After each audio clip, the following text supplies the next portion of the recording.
Hi friends, ఈరోజు నేను మీకు మా ఇన్ఫీ బెంగళూరు డీసీ చూపిస్తున్నాను రండి. ఇలా ఆఫీస్లోకి ఎంటర్ అవ్వగానే స్టెప్స్ అండ్ ఎస్కలేటర్స్ రెండు ఉంటాయి. నేనైతే ఎస్కలేటర్ని ప్రిఫర్ చేస్తాను. ఇంకా దిగగానే స్వైపింగ్ చేయాలి. ఇక్కడ క్యాంపస్ అయితే ఎంట్రీ ఇలా ఉంటుంది. ఫుల్ చెట్లతో గ్రీనరీగా ఉంటుంది. అండ్ మా బిల్డింగ్కి వచ్చేస్తే 40 బిల్డింగ్ ఫ్రంట్ వ్యూ ఇలా ఉంటుంది.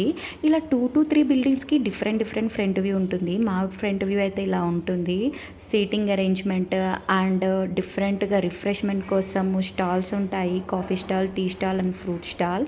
చూసారా క్లైమేట్ ఎంత ప్లెజెంట్గా ఉందో. నిన్నైతే ఫుల్ వర్షం పడే బెంగళూరులో అండ్ చాలా చల్లగా కూడా ఉంది. ఇంకా ఇలా ఎంటర్ అవ్వాలి బిల్డింగ్లోకి.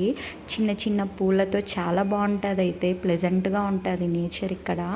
అండ్ ఇక్కడ ప్రతి బిల్డింగ్కి ఒక రిసెప్షనిస్ట్ ఉంటారు. అండ్ సీట్ కూడా డెఫినెట్గా బుక్ చేసుకోవాలి.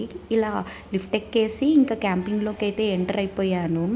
ఎంటర్ అవ్వగానే వీడియో చేసేటప్పుడు ఎవరు లేరు. సో లక్కీగా అంతా తీసేసాను. అండ్ ఇక్కడైతే బ్యాగ్ వేసేసి ఇంకా స్కిన్ కేర్ చేసేసుకొని క్యాంటీన్కి వెళ్ళిపోవాలని డిసైడ్ అయ్యాను.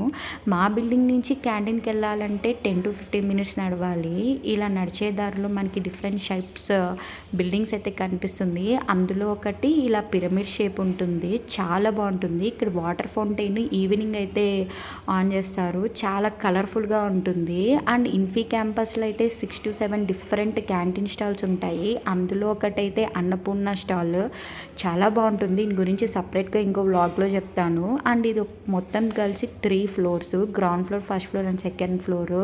గ్రౌండ్ ఫ్లోర్లో అయితే gym, health and glow, salon, more అలా ఉంటుంది. ఫస్ట్ ఫ్లోర్లో అయితే ఇంకా రాగానే స్మెల్ గుమాయిస్తుంది. ఎందుకంటే బేకరీ ఉంటుంది, స్టార్టింగే సబ్వే ఉంటుంది అండ్ డిఫరెంట్ స్టాల్స్ ఉంటాయి. టీ కాఫీ లవర్స్కి అయితే ఎండిపి ఉంటుంది, seasons fresh and sweet shop ఉంటుంది, యూపీ భవన్. అండ్ డైనింగ్ అయితే ఇలా రౌండ్గా ఉంటుంది. కింద చెప్పాను కదా జిమ్ కూడా ఉంటుంది. అండ్ వాళ్ళకైతే juice, fresh juice and salon కూడా ఉంటుంది. ఫస్ట్ ఫ్లోర్లో కూడా ఇలా డైనింగ్ ఉంటుంది. చెప్పాను కదా సెలూన్. ఈరోజైతే టిఫిన్కి అయితే నేనైతే దోశ ఎర్రకారం తెచ్చుకున్నాను. Thanks for